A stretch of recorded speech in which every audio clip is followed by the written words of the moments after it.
ದಿನಾಂಕ 29/7/2026 ಗುಡಿಬಂಡೆ ತಾಲೂಕು ಕರ್ನಾಟಕ ಕಾರ್ಯನಿರತ ಪತ್ರಕರ್ತರ ಧ್ವನಿ ಸಂಘವು ಗುಡಿಬಂಡೆಯಲ್ಲಿ ಅದ್ದೂರಿಯಾಗಿ ಪತ್ರಿಕಾ ದಿನಾಚರಣೆಯನ್ನು ಆಚರಿಸಿದರು.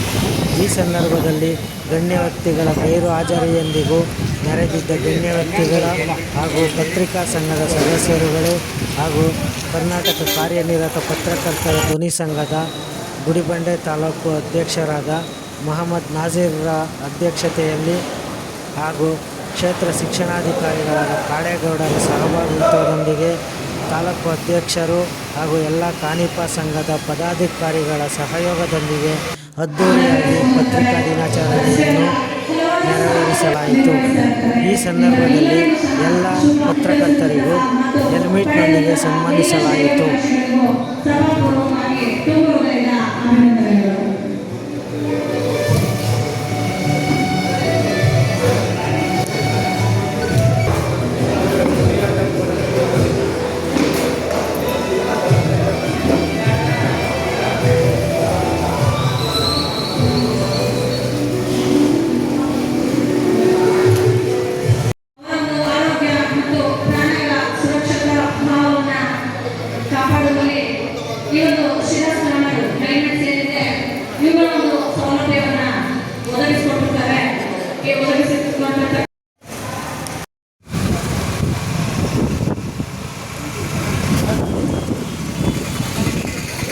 जानवर में है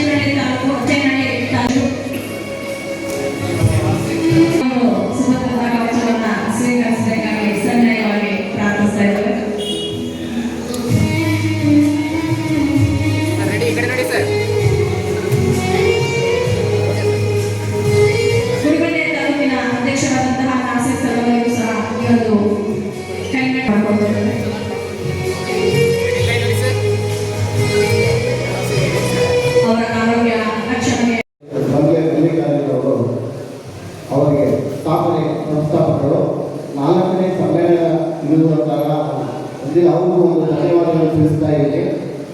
ಹಗಲು ರಾತ್ರಿ ಹೋರಾಟ ಮಾಡಿಕೊಂಡು ಬಂಗೆ ಮಲ್ಲಿಕಾರ್ಜುನವರು ಈ ಸಂಘಟನೆ 4 ವರ್ಷಗಳ ಸತತವಾಗಿ ನಿರಂತರವಾಗಿ ಕಟ್ಟಿದ್ದಾರೆ. ಕರ್ನಾಟಕ ರಾಜ್ಯದಲ್ಲಿ ಎಲ್ಲ ಜಿಲ್ಲಾ ಮತ್ತು ತಾಲೂಕುಗಳಲ್ಲಿ ನಮ್ಮ ಸಂಘಟನೆ ಬೆಳೆದಿದೆ. ಇಲ್ಲಿದೆ ಸುಮಾರು 5,000 ಸಂಘಟನೆಯ ಸದಸ್ಯರು ಪದಾಧಿಕಾರಿಗಳು ಹೊಂದಿದ್ದಾರೆ. ಸಂಘಟನೆಯು ಕರ್ನಾಟಕದಲ್ಲಿ ನಿರ್ಮಲವಾಗಿ ನಮ್ಮನ್ನು ಬೆಳೀತಾ ಇದೆ. ನಮ್ಮ ಜಿಲ್ಲೆಯಲ್ಲಿ ಎಲ್ಲ ತಾಲೂಕುಗಳು ಪದಾಧಿಕಾರಿಗಳು ಒಗ್ಗಟ್ಟಿನಲ್ಲಿ ಕೆಲಸ ನಿರ್ವಹಿಸಿದ್ದಾರೆ. ಈಗ ಸಂಘದ ಧ್ಯೇಯೋದ್ದೇಶಗಳು ಸರ್ಕಾರದ ಪತ್ರಕರ್ತರಿಗೆ ಸೌಲಭ್ಯಗಳನ್ನು ಒದಗಿಸುವುದು, ಸರ್ಕಾರದ ಪತ್ರಕರ್ತರ ಮಕ್ಕಳಿಗೆ ಪ್ರೋತ್ಸಾಹಧನ ನೀಡುವುದು ಮತ್ತು ಪತ್ರಕರ್ತರಿಗೆ ಕ್ಷೇಮವೃತ್ತಿ ಕುಟುಂಬದ ಇದನ್ನು ಒತ್ತು ನೀಡುವುದು ಮತ್ತು ಸದಸ್ಯರನ್ನು ನಮ್ಮ ಸಂಘದಿಂದ ಎಲ್ಲ ಹಿರಿಯ ಮತ್ತು ಕಿರಿಯ ಮಾಧ್ಯಮ ಮಿತ್ರರಿಗೆ ಪತ್ರಕರ್ತರಿಗೆ ಗುರುತಿಸಿ ಆ ಸದಸ್ಯರನ್ನು ನೀಡುವುದು ಮತ್ತು ಸರ್ಕಾರದಿಂದ ಬರುವ ಎಲ್ಲ ಸೌಲಭ್ಯಗಳನ್ನು ಒದಗಿಸುವುದು ಮತ್ತು ಎಲ್ಲ ತಾಲೂಕು ಘಟಕಗಳಲ್ಲಿ ನಮ್ಮ ಪತ್ರಿಕಾ ಕಾರ್ಯನಿರತ ಪತ್ರಕರ್ತರು ಧ್ವನಿ ಸಂಘದ ಒಂದು ಪತ್ರಕರ್ತರ ಭವನ ನಿರ್ಮಾಣಕ್ಕೂ ನಾವು ಮನವಿಯನ್ನು ಸಲ್ಲಿಸ್ತಾ ಇದ್ದೀವಿ. ಎಲ್ಲರೂ ನಮ್ಮ ಜಿಲ್ಲಾ ಚಿಕ್ಕಬಳ್ಳಾಪುರ ಜಿಲ್ಲೆಯಲ್ಲಿ ಹೆಮ್ಮೆಯವಾಗಿ ನಮ್ಮ ಕಾರ್ಯನಿರತ ಪತ್ರಕರ್ತರ ಧ್ವನಿ ಸಂಘಟನೆ ಬೆಳೀತಾ ಇದೆ.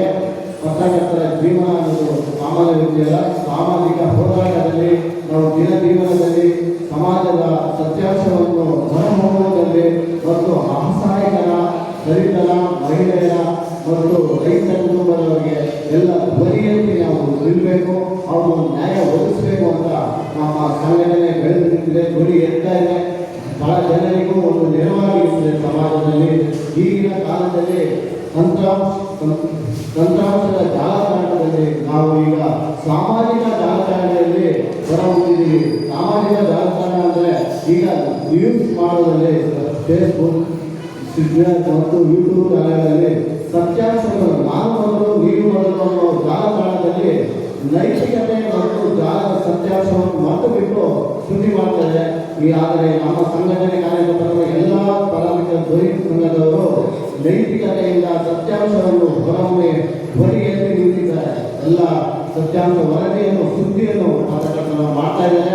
ನಮ್ಮ ಸಂಘಟನೆ ತುಂಬ ನಮ್ಮ ಜಿಲ್ಲೆಯಲ್ಲಿ ನಿರ್ಮಾಣವಾಗಿ ಬೆಳೀತಾ ಇದೆ. ಇದು ಬಹಳ ಸಂತೋಷ ಆಯಿತು.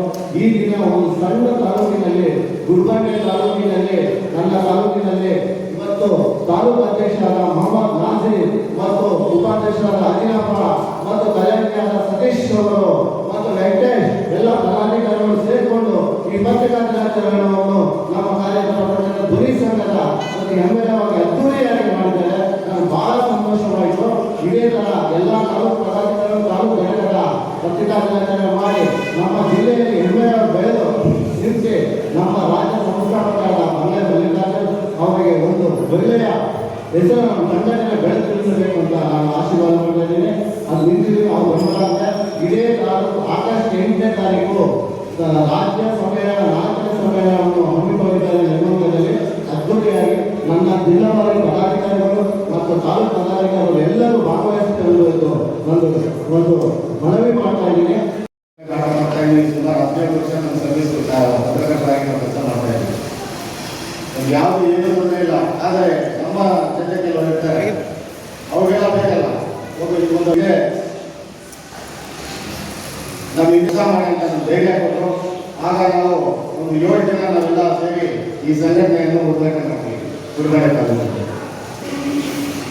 ಈ ಸಂಘಟನೆ ಕಟ್ಟೋದು ದೊಡ್ಡ ಮಾತಲ್ಲ, ನಡ್ಸ್ಕೊಂಡು ಹೋಗೋದಿದೆಯಲ್ಲ ಅದೇ ತುಂಬ ದೊಡ್ಡ ಇದು. ಯಾಕಂದ್ರೆ ಈ ಕಾರ್ಯಕ್ರಮ ನಾವು ಮಾಡಬೇಕಾಗಿರೋದು ಬೇರೆ ಕಲ್ಯಾಣ ಮಂಟಪದಲ್ಲಿ ಮಾಡಬೇಕಾಗಿದೆ. ನೀವು ಅರ್ಥ ಮಾಡ್ಕೋಬೇಕು. ನಮ್ಮ ಅಧಿಕಾರಿಗಳೆಲ್ಲ ಇದೆ, ಅರ್ಥ ಮಾಡ್ಕೋಬೇಕು. ಈ ಕಾರ್ಯಕ್ರಮ ನಡೆಸಬೇಕಾದಂತ ಹೇಳಿ ಎಷ್ಟೋ ಜನ ಏನೇನೋ ಪ್ರಯತ್ನ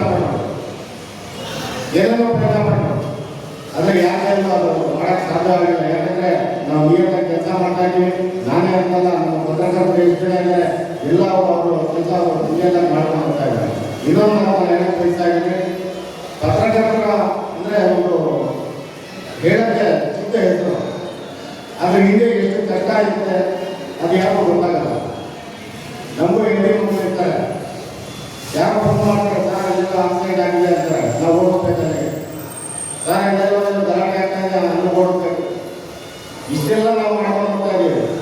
ಅಂದರೆ ಕೆಲವರು ನಾನು ಹೇಳ್ತಾ ಇದ್ದೀನಿ, ದಯವಿಟ್ಟು ಮೊದಲನೇದಾಗಿ ಪತ್ರಕರ್ತರಂದ್ರೆ ಏನು ಅಂತ ಅರ್ಥ ಮಾಡ್ಕೊಂಡು ಅವ್ರು ಗೌರವ ಕೊಡಬೇಕಾಗಿ ನಾನು ವಿನಂತಿಸ್ಕೊಂಡಿದ್ದೀನಿ. ನನಗೆ ಯಾಕಂದ್ರೆ ಅವರು ಎಷ್ಟೇ ಕಷ್ಟ ಎಲ್ಲರೂ ಓಡ್ಬಾರ್ದು, ಅಕಾರಾತ್ಮಕ ಫೋನ್ ಮಾಡಿ ಬರಬೇಕು. ಇದೆಲ್ಲ ಸಮಸ್ಯೆಗಳಿದೆ. ಈಗ ನಮ್ಮ ಪ್ರಮೋಷನ್ ಹೇಳ್ತಾ ಇದ್ರು, ನಮ್ಮ ಪಾಸ್ ಎಲ್ಲರೂ ನೋಡಿ ಇದನ್ನೆಲ್ಲ ಪಡಿ ಮಾಡಿದ್ದಾರೆ. ಬಸ್ ಪಾಸ್ ಯಾವುದೇ ಸರ್ಕಾರ ಆಗಲಿಲ್ಲ, ಸರ್ಕಾರ ಬಗ್ಗೆ ಮಾತಾಡೋದು. ಪತ್ರಕರ್ತರಿಗೆ ಒಂದು ಬಸ್ ಪಾಸ್ ಕೊಡೋಕೆ ಯೋಗ್ಯತೆ ಇದೆ. ಯಾಕಂತ ಹೇಳಿದ್ರೆ ಈ ಮಾತು ಈಗ ನಮ್ಮ ಪತ್ರಕರ್ತರು ಲೇಡೀಸ್ ಬಂದಿದ್ದಾರೆ, ಪತ್ರಕರ್ತರಾಗಿದ್ದಾರೆ, ನಮ್ಮಲ್ಲಿದ್ದಾರೆ. ನಮ್ಮ ಸಂಘದಲ್ಲಿ ಸುಮಾರು ಒಂದು 10-15 ಜನ ಇದ್ದಾರೆ. ಅವರೆಲ್ಲ ಪಾಸ್ ಬರ್ತಾರೆ. ನಾವೇನು ಎಲ್ಲರೂ ಹೋಗ್ಬೇಕು, ಬೈಕಲ್ಲಿ ಹೋಗ್ಬೇಕು. ಏನನ್ನ ಹೆಚ್ಚು ಕಮ್ಮಿ ಆಯಿತು, ಹೋಗುವಾಗ ಹೆಚ್ಚು ಕಮ್ಮಿ ಆಯಿತು, ಯಾರಾಗ್ತಾರೆ ಕಂಟಿನ್ಯೂ ಹೋಗುವಾಗ ನಾವು ಹೋಗ್ತೀವಿ, ನಮ್ಮ ಮೇಲೆ ಹೋಗ್ತೀವಿ ಅಲ್ವಾ. ಅದಕ್ಕಾಗಿ ನಾವೊಂದು ಕುತ್ಕೊಂಡು ಪ್ಲಾನ್ ಮಾಡ್ತೀವಿ. ನಮ್ಮ ಸಂಘದ ಎಲ್ಲ ಸದಸ್ಯರು ಎಲ್ಲ ಒಂದು ಪ್ಲಾನ್ ಮಾಡಿ ಎಲ್ಲ ನಮ್ಮ ಸದಸ್ಯರಿಗೆ, ನಮ್ಮ ಗುರುವಾರ ತಾಲೂಕಿನ ಸದಸ್ಯರು ಮಾತ್ರ ಅಲ್ಲ, ಜಿಲ್ಲೆಯಲ್ಲಿ ಸಂಘಟನೆಯಲ್ಲಿ ಎಷ್ಟು ಸದಸ್ಯರಿದ್ದಾರೆ ಅಷ್ಟು ಸದಸ್ಯರಿಗೂ ಒಂದು ಹೆಲ್ಮೆಟ್ ಹ್ಯಾಂಗ್ ಮಾಡಬೇಕು ಅಂತ ನಾವೆಲ್ಲ ತೀರ್ಮಾನ ಮಾಡಿ ಒಂದು ಹೆಲ್ಮೆಟ್ ಇವತ್ತು ನಾವು ಇವಾಗ ನಮ್ಮ ಎಲ್ಲ ಪತ್ರಕರ್ತರು ಕೊಡೋಕೆ ನಾವು ತಗೊಂಡು ಬಂದಿದ್ದೀವಿ. ಅದೇ ರೀತಿ ನಮ್ಮ ಗುಲ್ಬರ್ಗ ತಾಲೂಕಲ್ಲಿ ಒಂದು 6 ಜನ 7 ಜನ ಪತ್ರಕರ್ತರಿದ್ದೀವಿ ನಮ್ಮ ಸಂಘಟನೆಯಲ್ಲಿ. ಅವ್ರಿಗೆ ಒಂದು ಇನ್ಶೂರೆನ್ಸ್ ಅಂತ ಒಂದು ಮಾಡಿಸ್ತೀವಿ. ಯಾಕಂದ್ರೆ ನಾನು ಹೇಳ್ತಾ ಇದ್ದೆ, ಈಗ ನಾವೆಲ್ಲ ಹೋಗ್ತಾ ಇರ್ತೀವಿ, ಹೋರಾಡ್ತಾ ಇರ್ತೀವಿ, ಹೋಗ್ತಾ ಬರ್ತಾ ಇರ್ತೀವಿ, ಏನೋ ಹೆಚ್ಚು ಕಮ್ಮಿ ಅಂದರೆ ಯಾರೋ ಕರ್ತಾರೆ, ಅವರು ಕಾರ್ಯಕ್ರಮ ಬನ್ನಿ ಅಂತ ಕರೀತಾರೆ. ಸುಸೂತ್ರವಾಗಿ ಸುಭದ್ರವಾಗಿ ದರ ಸೇರಿಸೋದೇ ಪತ್ರಕರ್ತನ ನಿಜವಾದ ಕರ್ತವ್ಯ. ಅಂತಹ ಕರ್ತವ್ಯದಿಂದ ಪತ್ರಿಕರ್ತರ ಒಂದು ಕಾರ್ಯನಿರ್ವಹಿಸ್ತಾರೆ ಅಂತ ಹೇಳಿಕೊಟ್ಟಂತಹ ನಮ್ಮ ನಾಸೀರ್ ಸರ್ ಅವರಿಗೆ ತುಂಬ ಹೃದಯದ ಧನ್ಯವಾದಗಳನ್ನು ತಿಳಿಸ್ಕೊಡ್ತಾ ಇದ್ದೇವೆ. ಪ್ರತಿಯೊಂದು ಮನೆಗೂ ತಲುಪಿಸ್ತಾ ಇದ್ದಾರೆ. ಬೆಳಗಾಗಿದ್ದರೆ ಪಾಪ ಮನೆಗೂ ತಲುಪಿಸಿ ಪ್ರತಿಯೊಂದು ಪ್ರೋಗ್ರಾಮ್ಗಳನ್ನ ಪೇಪರ್ಗಳನ್ನ ಹಾಕ್ತಿದ್ದಾರೆ, ಟಿವಿಗಳನ್ನ ಹಾಕ್ತಿದ್ದಾರೆ. ಹಾಗಾಗಿ ಅವರಿಗೆ ಒಳ್ಳೆಯದಾಗಲಿ ಅಂತ ಹೇಳ್ತಾ ನಾನು 2 ಮಾತುಗಳನ್ನು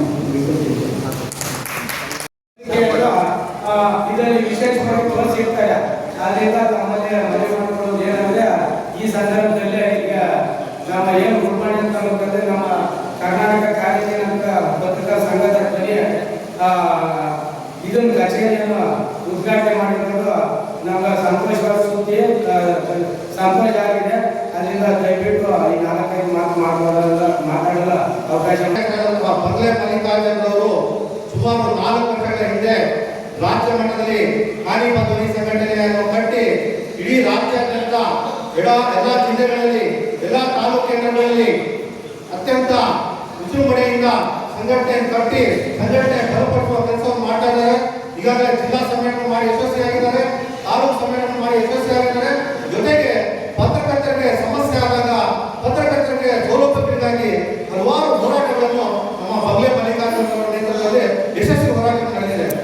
ಆದ್ದರಿಂದ ಬಂಧುಗಳೇ, ಈಗಾಗಲೇ ವೇದಿಕೆ ಮೇಲಿರುವಂತಹ ನಮ್ಮ ಪಟ್ಟ ಪಂಚಾಯತಿಯ ಮಾಜಿ ಅಧ್ಯಕ್ಷರು ದ್ವಾರಕನಾಥ ಅಣ್ಣವರು ಹೇಳ್ತಾ ಇದ್ರು, ಒಂದು ಸಂಘ ಇದ್ದಾಗ ಇನ್ನೊಂದು ಸಂಘ ಹೇಗೆ ಉಂಟು ಅಂತ. ಅದು ನಿಜ, ಅದು ಅಣ್ಣವರು ಹೇಳಿದ್ದು ವಾಸ್ತವ ಸಂಗತಿ. ಈ ರಾಜ್ಯದಲ್ಲೇ ಅಂತ ಸಮಸ್ಯೆಗಳು ಬಹಳಷ್ಟಿದೆ. ಅದಕ್ಕಾಗಿ ರಾಜ್ಯದ ಮಟ್ಟದಲ್ಲಿ ಕರ್ನಾಟಕ ಕಾರ್ಯನಿರತ ಪತ್ರಕರ್ತರ ಸಂಘದ ಜೊತೆಗೆ ಧ್ವನಿ ಸಂಘವು ಹುಟ್ಟಿಕೊಂಡಿದೆ. ಯಾಕಂದ್ರೆ ನಾವೆಲ್ಲ ಮೊದಲು ಕರ್ನಾಟಕ ಕಾರ್ಯನಿರತ ಪತ್ರಕರ್ತರ ಸಂಘದಲ್ಲಿ ಇದ್ದವರು ಸುಮಾರು 15 ವರ್ಷಗಳು ನಾವು ಸದಸ್ಯರಾದವರು ಬಾಗೇಪಲ್ಲಿ ತಾಲೂಕಿನಲ್ಲಿ. ಇವತ್ತು ಯಾಕೆ ಬಂದಿದೆ ಅಂತ ಹಲವಾರು ವಿವರಣೆಗಳನ್ನು ನಮ್ಮ ದ್ವಾರಕನಾಥ ಹೇಳಿದ್ದಾರೆ. ಅದರ ಜೊತೆಗೆ ಈ ಪತ್ರಿಕಾ ದಿನಾಚರಣೆ ಯಾಕೆ ಜುಲೈ 1ನೇ ತಾರೀಕು ನಾವು ಆಚರಣೆ ಮಾಡಬೇಕಂದ್ರೆ, 1843ರಲ್ಲಿ ಮಂಗಳೂರು ಸಮಾಚಾರ ಅಂತ ಕರ್ನಾಟಕದ ಮೊಟ್ಟ ಮೊದಲ ಪತ್ರಿಕೆ ಉದಯವಾಯಿತು. ಅದು ಜುಲೈ 1ರಂದು ಉದಯವಾಯಿತು. ಅದಕ್ಕಾಗಿ ಆ ಕಾರಣದಿಂದ ನಾವು ಪತ್ರಿಕಾ ದಿನಾಚರಣೆಯನ್ನು ಪ್ರತಿ ವರ್ಷ ಜುಲೈ 1ನೇ ತಾರೀಕನ್ನು ನಾವು ಅದ್ದೂರಿಯಾಗಿ ಎಲ್ಲ ರಾಜ್ಯದಲ್ಲಿ ಎಲ್ಲ ತಾಲೂಕು ಕೇಂದ್ರಗಳಲ್ಲಿ ಪತ್ರಿಕಾ ದಿನಾಚರಣೆ ಆಚರಣೆ ಮಾಡ್ತಾ ಇದ್ದೀವಿ. ಇನ್ನೊಂದು ಮುಖ್ಯ ವಿಚಾರ ಏನಂದ್ರೆ, ಪತ್ರಕರ್ತರು ಸಮಾಜದ ಪರವಾಗಿ, ದಲಿತರ ಪರವಾಗಿ, ರೈತರ ಪರವಾಗಿ, ಕನ್ನಡಿಗರ ಪರವಾಗಿ ಹಲವಾರು ಯಶಸ್ವಿ ಹೋರಾಟಗಳಿಗಾಗಿ ಹಾಗೂ ಸರ್ಕಾರಿ ಸೌಲಭ್ಯಗಳನ್ನು ಕೊಡಿಸಲಿಕ್ಕಾಗಿ ದಿನನಿತ್ಯ ಪ್ರಾಮಾಣಿಕ ಸೇವೆ ಸಲ್ಲಿಸ್ತಾ ಇದ್ದಾರೆ. ಆದರೆ ಈಗಿರುವಂತಹ ಸರ್ಕಾರಗಳು ಏನ್ ಮಾಡ್ತಾ ಇದೆ? ಸರ್ಕಾರಗಳು ಏನ್ ಸೌಲಭ್ಯ ಕೊಡ್ತಾ ಇದೆ? ಪತ್ರಕರ್ತರಿಗೆ ಬೇಕಾದಂತಹ ಕನಿಷ್ಠ ಸೌಲಭ್ಯಕ್ಕೆ ಸರ್ಕಾರ ಕೊಡ್ತಾ ಇಲ್ಲ. ಯಾಕಂದ್ರೆ ಈಗಾಗಲೇ ಗ್ಯಾರಂಟಿಗಳನ್ನು ನೀವು ನೋಡಬಹುದು. 1 ಕೋಟಿ ಇರುವಂತಹ ಮಹಿಳೆಯರಿಗೆ ಬಸ್ ಪಾಸ್ ಫ್ರೀ ಮಾಡಿದ್ದಾರೆ. ಅದು ಸ್ವಾಗತಾರ್ಹ. ಮಹಿಳೆಯರಿಗೆ ನಮಗೂ ಸಂತೋಷ. ಆದ್ರೆ ಕೇವಲ 12ರಿಂದ 15 ಸಾವಿರ ಇಡೀ ರಾಜ್ಯದಲ್ಲಿ ಪತ್ರಕರ್ತರಿದ್ದಾರೆ. ಅವ್ರಿಗೆ ಯಾಕೆ ಬಸ್ ಪಾಸ್ ಫ್ರೀ ಕೊಡಕ್ ಆಗ್ತಾ ಇಲ್ಲ?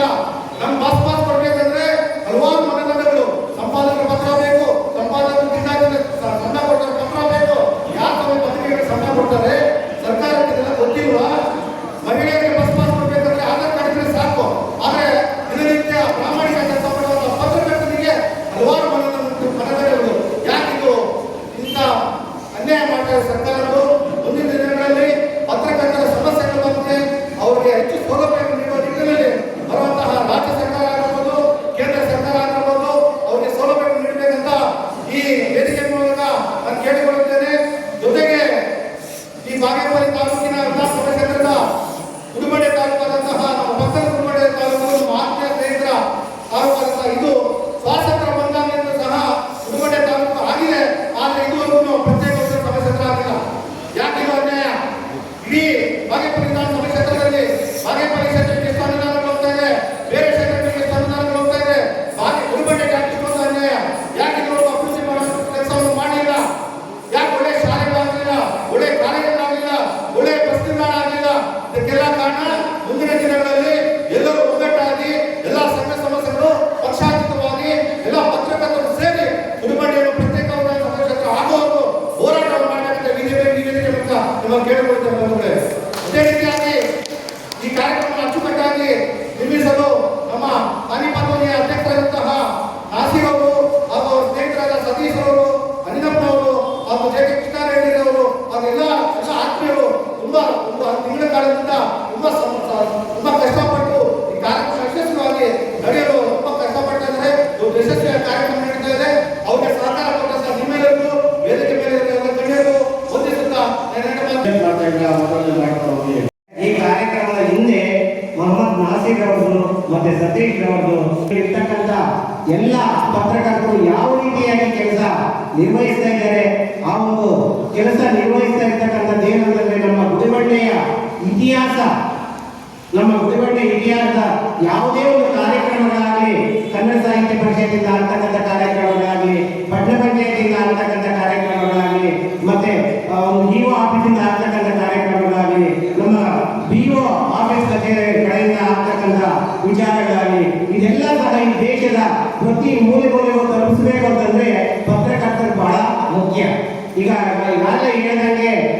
ಶಾಸಕಾಂಗ, ಕಾರ್ಯಾಂಗ, ನ್ಯಾಯಾಂಗ ಹೇಗೆ ಇಂಪಾರ್ಟೆಂಟು, 4ನೇ ಅಂಗನೇ ಈ ಒಂದು ಪತ್ರಿಕಾ ರಂಗ, ಈ ಒಂದು ಪತ್ರಿಕಾ ರಂಗ.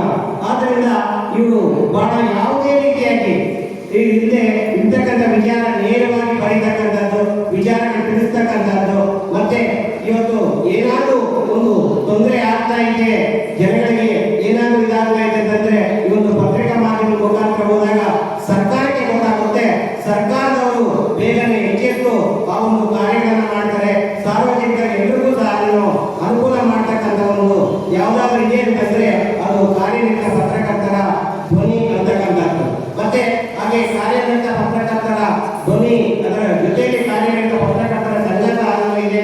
ಈಗ ಮತ್ತೆ ಅದರಲ್ಲಿ ಕೆಲಸ ನಿರ್ವಹಿಸ್ತಾ ಇರ್ತಕ್ಕಂಥ ಎಲ್ಲ ಮಿತ್ರರಿಗೆ ಅವರಿಗೆ ಈ ಒಂದು ಒಳ್ಳೆಯದಾಗಿ ಅಂತ ಹೇಳ್ಬಿಟ್ಟು ಈ ಸಂದರ್ಭದಲ್ಲಿ ಈ ಒಂದು ಸಂಘಟನೆ ಉದ್ಘಾಟನೆ ಆಗಲಿಕ್ಕೆ ಹುಟ್ಟಾಗಲಿಕ್ಕೆ ಮೂಲ ಕರ್ತ ಕಾರ್ಯನಿರ್ವಹಿಸತಕ್ಕಂಥ ಪತ್ರಕರ್ತರ ಸಂಘ. ಯಾಕೆಂತಂದ್ರೆ ಇಲ್ಲಿ ರಾಜು ಮತ್ತು ಅಂಗನಪ್ಪ ಅಂದರೆ ಈ ಅಂಗನಪ್ಪ ಮತ್ತು ರಾಜು ಮತ್ತು ನಾನು ಕಳೆದ 40 ವರ್ಷಗಳಿಂದ ಪತ್ರಕರ್ತರಾಗಿ ಕೆಲಸ ಮಾಡಿದ್ದೀವಿ. ಕಾರಣಗಳಿಗೆ ಮಧ್ಯದಲ್ಲಿ ಬಿಟ್ಟಿದ್ದೀನಿ ನಾನು. ಯಾಕೆ ಅಂತಂದ್ರೆ ಅವ್ರಿಗೆ ಬೇಕಾಗಿರ್ತಕ್ಕಂಥ ಸಂಘಟಕರು ಮಾತ್ರ ಅವರ ಒಂದು ಹಿನ್ನೆಲೆ ಏನಾದರೂ ಇರ್ಬೋದು, ಅವರೇನಾದರೂ ಇರ್ಬೋದು, ಅವರ ಒಂದು ಪತ್ರಿಕೆಗಳಿಗೆ ಮಾತ್ರ ಅವರ ಒಂದು ರಿವ್ಯೂ ಮಾಡಿಕೊಂಡು ನಾವು ಕಾರ್ಯನಿರತ ಪತ್ರಕರ್ತರ ಸಂಘದ ಒಂದು ಐಡೆಂಟಿಟಿ ಅಂತಕ್ಕಂಥ ಒಂದು ತುಂಬ ದುರದೃಷ್ಟವಾಗಿರ್ತಕ್ಕಂಥ ಬೆಳವಣಿಗೆಯನ್ನು ಬೆಳೆಸ್ಕೊಂಡಿದ್ದಾರೆ ಪತ್ರಕರ್ತರ ಸಂಘಗಳು. ಬೇರೆಯವರು ಮೆಂಬರ್ಶಿಪ್ ಪಟ್ಬಿಟ್ಟು ಅದರಲ್ಲಿ ಇರೋದೆಲ್ಲ ಗೊತ್ತಾಗ್ಬಿಡ್ತಾರೆ. ಇಲ್ಲ ಅದರಲ್ಲಿ ಏನಿದೆಯೋ ನಮಗೂ ಗೊತ್ತಿಲ್ಲ. ನಾನು 45 ವರ್ಷಗಳಿಂದ ಇದೇ ಗುಲ್ಬರ್ಗ ಪಟ್ಟಣದಲ್ಲಿ ಮಾನ್ಯ ನಾರಾಯಣರಾವ್ ಅಂತಿದ್ರು, ಅವ್ರ ಹತ್ರ ನಾನು ಒಬ್ಬ ಪೇಪರ್ ಬಾಯಿ ಕೆಲಸ ಮಾಡ್ತಾ ಇದ್ದೆ.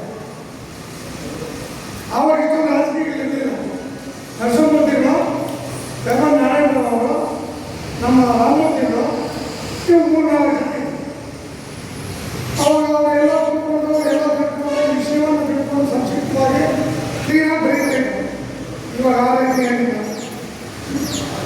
ಏನು ದುಡ್ಡು ಎಲ್ಲ ಅಂದರೆ ಇಲ್ಲ. ಆ ರೀತಿ ಮನೋಭಾವವನ್ನು ಬೆಳೆಸ್ಕೊಂಡು ಬಂದಿರ್ತಕ್ಕಂಥ ಪತ್ರಕರ್ತರ ಸಂಘಗಳು ಎಲ್ಲ ಮೆಂಬರ್ಶಿಪ್ ಕೊಡಿ ಕೇಳಿದವರಿಗೆ ಅದ್ರಲ್ಲಿ ಎಲಿಜಿಬಲ್ ಇರ್ತಕ್ಕಂಥವ್ರು ಕೊಡಿ. ನೀವು ನ್ಯಾಯವಾಗಿ ಯಾರು ಎಲಿಜಿಬಲ್ ಇಲ್ಲ, ಯಾರು ಇದನ್ನು ನೀವು ಪತ್ರಿಕಾ ಮಾಧ್ಯಮದಲ್ಲಿ ಯಾರು ಡಿಗ್ರಿ ಮಾಡ್ಕೊಂಡು ಯಾರಿದೆ ನೀವು ಜನರನ್ನ ಮಾಡ್ಕೊಂಡಿರೋರು? ಯಾರು ಇಲ್ಲ. ಕೊಟ್ಟಿದ್ದೀರಿ ಮಾಡಿ ಕೆಲಸ ಮಾಡೋದೆಲ್ಲ ಕೊಡ್ತೀವಿ. ಯಾಕೆ ನಿಮ್ಗೂ ಬೇಕಾಗಿರೋ ಕೊಡ್ತೀವಿ. ಅದಕ್ಕೆ ಇವತ್ತು ನೀವು ಪತ್ರಕರ್ತರ ಧ್ವನಿ ಕೊಟ್ಕೊಂಡಿರೋರು. ಇಲ್ಲ ಅಂದ್ರೆ ಏನಕ್ಕೆ ಬೇಕಾಗಿದ್ರಿ ಗುರುಬಂಡೆಗೆ ಇರ್ತಕ್ಕಂಥ ಒಂದು 14-17 ಜನಕ್ಕೆ ಜನರಲ್ ಸಂಘಗಳು ಬೇಕಾಗಿರ್ತಾರೆ. ಅವ್ರಿಗೇನು ಅವಶ್ಯಕತೆ ಇದೆ. ಅವರು CPM, ಒಂದು ಜನತಾ ಪಕ್ಷ, ಒಂದು ಜನತಾ ದಳ, ಕಾಂಗ್ರೆಸ್ ಒಂದು ಇಟ್ಕೊಂಡಿದ್ದಾರೆ. ಅವ್ರು ಬೇಕು. ನಿಮಗೇನಕ್ಕೆ ಬೇಕು? ಸತ್ಯ ಆಗತ್ತೆ. ಒಂದು ಸಂಘ ಸಾಧ್ಯ. ಆ ಸಂಘವನ್ನು ಸರಿಯಾಗಿ ನಡೆಸ್ಕೊಂಡು ಆ ಎಲ್ಲ ಒಂದು ಯಾರು ಕೆಲಸ ಮಾಡ್ತಾರೆ ಕಾರ್ಯಕರ್ತರಿಗೆ ಐಡೆಂಟಿಟಿ ಕೊಟ್ಟು ನಿಮ್ಗಂಟು ಇಲ್ಲ ಎಲ್ಲರೂ ಜೊತೆಗೆ ಇಟ್ಕೊಂಡು ಒಂದು ಸಂಘವನ್ನು ಸಂಘಟನೆ ಮಾಡಿಕೊಂಡು ನಡೆಸ್ಕೊಂಡು ಹೋಗ್ತಕ್ಕಂಥ ಜವಾಬ್ದಾರಿ ನಿಮ್ಮಲ್ಲಿ. ಆ ಹಿರಿಯ ಸತ್ತೋದು ನಿಮ್ಮನ್ನು ಕೇಳೋದಿಲ್ಲ, ಮಾಡೋದಿಲ್ಲ. ಇವತ್ತು ನಿಮ್ಗೆ ಬೇಕಾಗಿರೋ ನಿಂತ್ಕೊಂಡಿದ್ದು ಮಾಡ್ಕೊಂಡು ಹೋಗ್ತಾ ಇದ್ದೀವಿ. ಅದು ಬಿಡಿ, ಇದೆಲ್ಲ ಗುರುಮಂಡಿಯಲ್ಲಿ ಎಲ್ಲರೂ ಗೊತ್ತಿರೋದು. ಎಲ್ಲ ಏನು ಹೇಳ್ತಾರೆ ಅಂದರೆ ಆ ಡೆಲ್ಲಿಯಲ್ಲಿ ಇಲ್ಲ ನಮ್ಮೂರಲ್ಲಿ ಪತ್ರಕರ್ತರು ಇರ್ತಕ್ಕಂಥದ್ದು ಅಂತ ಹೇಳ್ತಾರೆ. ಯಾಕಂದ್ರೆ ಅದು ಒಳ್ಳೆಯ ಪತ್ರಕರ್ತರ ಸಂಘ. ಅದನ್ನು ದಯವಿಟ್ಟು ಹೊಸದಾಗಿ ಈಗ ಏನು ನಡೀತಾ ಇದೆ, ಇನ್ನು ಮುಂದಿನ ದಿನಗಳಲ್ಲಾದರೂ ನಮ್ಮ ಒಂದು ಪ್ರತ್ಯೇಕ ವಿಧಾನಸಭಾ ಹೋರಾಟ ಸಮಿತಿ ಆಗಲಿ, ನಮ್ಮ KSRTC ಡಿಪೋ ಆಗಲಿ, ನಮ್ಮ ಹಳೆಯ ಶಾಲೆ ಸುಮಾರು ಒಂದು 150 ವರ್ಷಗಳಾಗಿದೆ. BO ಸಾಹೇಬರನ್ನು ಮನವಿ ಮಾಡ್ತಾ ಇದ್ದೀವಿ. ಆ ಮಧ್ಯದಲ್ಲಿರ್ತಕ್ಕಂಥ ಎಲ್ಲ ವರ್ಗಗಳನ್ನು ಕೆಳಗೆ ಆ ಸುತ್ತಲೂ ಒಂದು ಒಪ್ಪು ಮಾಡಿ ಒಂದು ಫೀಲ್ಡ್ ಆಗುತ್ತೆ ಮಕ್ಕಳು ಕಳ್ಕೊಳ್ಳೋಕ್ಕೆ. ಅದು ದಾರ ಎಲ್ಲ ಬಿದ್ದೋಗ್ತಾ ಇದೆ. ಲಾಸ್ಟ್ ಟೈಮ್ ನಿಮ್ಮ ಒಂದು ನಿಮ್ಮ ಜೊತೆ ಕೆಲಸ ಮಾಡತಕ್ಕಂಥ ಪೊಲೀಸರು ಪ್ರಥಮ ದರ್ಜೆ ನರಹರಿ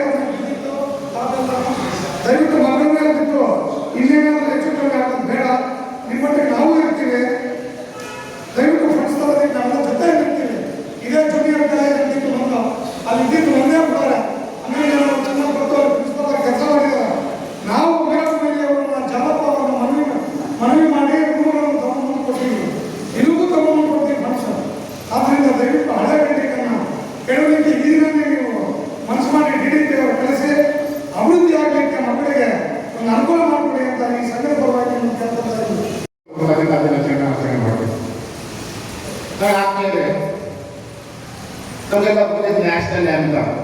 4 ಸಿನಿಮಾಗಳೆಲ್ಲ ಒಳಗೊಂಡಿರುವಂಥ ನ್ಯಾಷನಲ್ ಆ್ಯಂಥಮ್. 3 ಸಿನಿಮಾಗಳು ಕಾಣಿಸುತ್ತೆ, ಆದರೆ 4ನೇ ಸಿನಿಮಾ ಕಾಣಿಸ್ತಾರೆ. ನಮ್ಮ ಒಂದು ಪ್ರಜಾಪ್ರಭುತ್ವ ವ್ಯವಸ್ಥೆಯಲ್ಲಿ ಕಾರ್ಯಾಂಗ, ನ್ಯಾಯಾಂಗ, ಶಾಸಕಾಂಗ ಅದು ಕೆಲಸ ಮಾಡ್ತಾ ಇದೆ. ಆದರೆ 4ನೇ ಅಂಗ ಇದೆ, ಅದು ಬಹಳ ಅತ್ಯದ್ಭುತವಾದ ಅಂಗ, ಅದು ಪತ್ರಿಕಾರಂಗ. ಯಾಕೆ ಈ ಪತ್ರಿಕಾರಂಗ ಇಷ್ಟೊಂದು ಅದ್ಭುತವಾದ ಹೇಳಿಕೆ ಇಷ್ಟಪಟ್ಟಿದ್ರೆ, ಯಾವುದೇ ಒಂದು ಕೆಲಸ ಕಾರ್ಯಗಳಿರ್ಬೋದು, ಯಾವುದೇ ಒಂದು ಸರ್ಕಾರದ ಒಂದು ಉದ್ದೇಶಗಳಿರ್ಬೋದು, ಗುರಿಗಳಿರ್ಬೋದು, ಅವುಗಳನ್ನ ಪ್ರತಿಯೊಂದು ಜನರಿಗೆ ಮೂಲೆಯಲ್ಲಿರುವಂತಹ ಜನರಿಗೆ ತಲುಪಿದರೆ ಅದಕ್ಕೆ ಕಾರಣ ಯಾಕಿದೆ ಕೇವಲ ಪತ್ರಿಕಾರಂಗ ನಾನು ಹೇಳಿಕೆ ಇಷ್ಟಪಟ್ಟು. ಇದು ಕೇವಲ ಜನರಿಗೆ ಏನು ಒಂದು ಸರ್ಕಾರದ ಕೊಡುಗೆಗಳು ಅವರು ತಲುಪುವಂತಹ ಅದರ ಒಂದು ಏನು ಜವಾಬ್ದಾರಿ ತಗೊಂಡು ಅದನ್ನು ಸರ್ಕಾರಕ್ಕೆ ತಲುಪಿಸುವಂತಹ ಕಾರ್ಯ ಕೂಡ ನಮ್ಮ ಒಂದು ಪತ್ರಿಕಾರಂಗದ ಉದ್ದೇಶವಾಗಿದೆ. ಈ ಒಂದು ನಮ್ಮ ಪ್ರಜಾಪ್ರಭುತ್ವದಲ್ಲಿ ಅತ್ಯದ್ಭುತವಾದ ಕೆಲಸವನ್ನು ಮಾಡ್ಕೊಂಡು ಹೋಗ್ತಾ ಇದೆ ಈ ಪತ್ರಿಕಾರಂಗ. ಇವತ್ತು ನಿಮ್ಮಲ್ಲಿ ನಾವೆಲ್ಲರೂ ಸ್ವಲ್ಪ ಏನು ನಮ್ಮ ಒಂದು ಕಾರ್ಯವನ್ನು ಏನು ಇದೆ ಆ ಕಾರ್ಯವನ್ನು ನಾವು ಬಹಳ ವ್ಯವಸ್ಥಿತವಾಗಿ ಮಾಡ್ಕೊಂಡು ಹೋಗಬೇಕಾಗ್ತಾ ಇದೆ.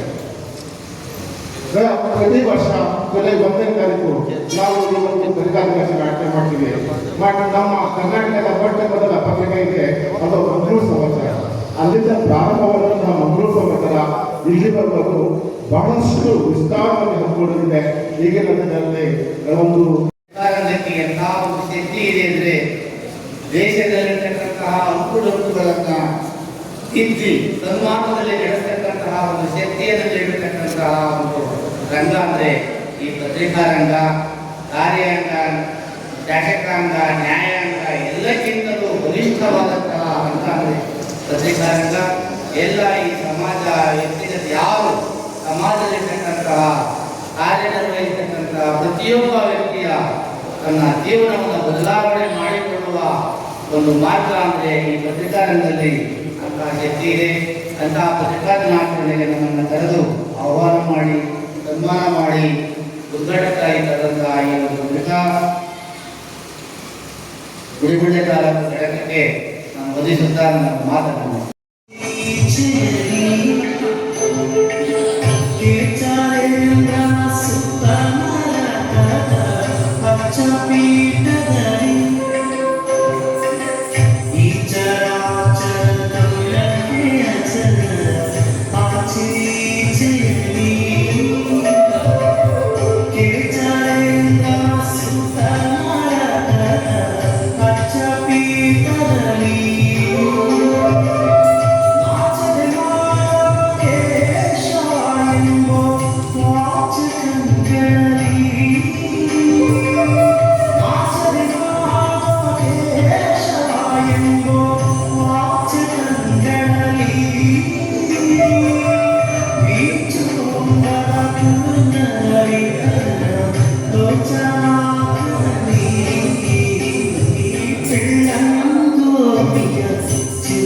Kೃಷ್ಣ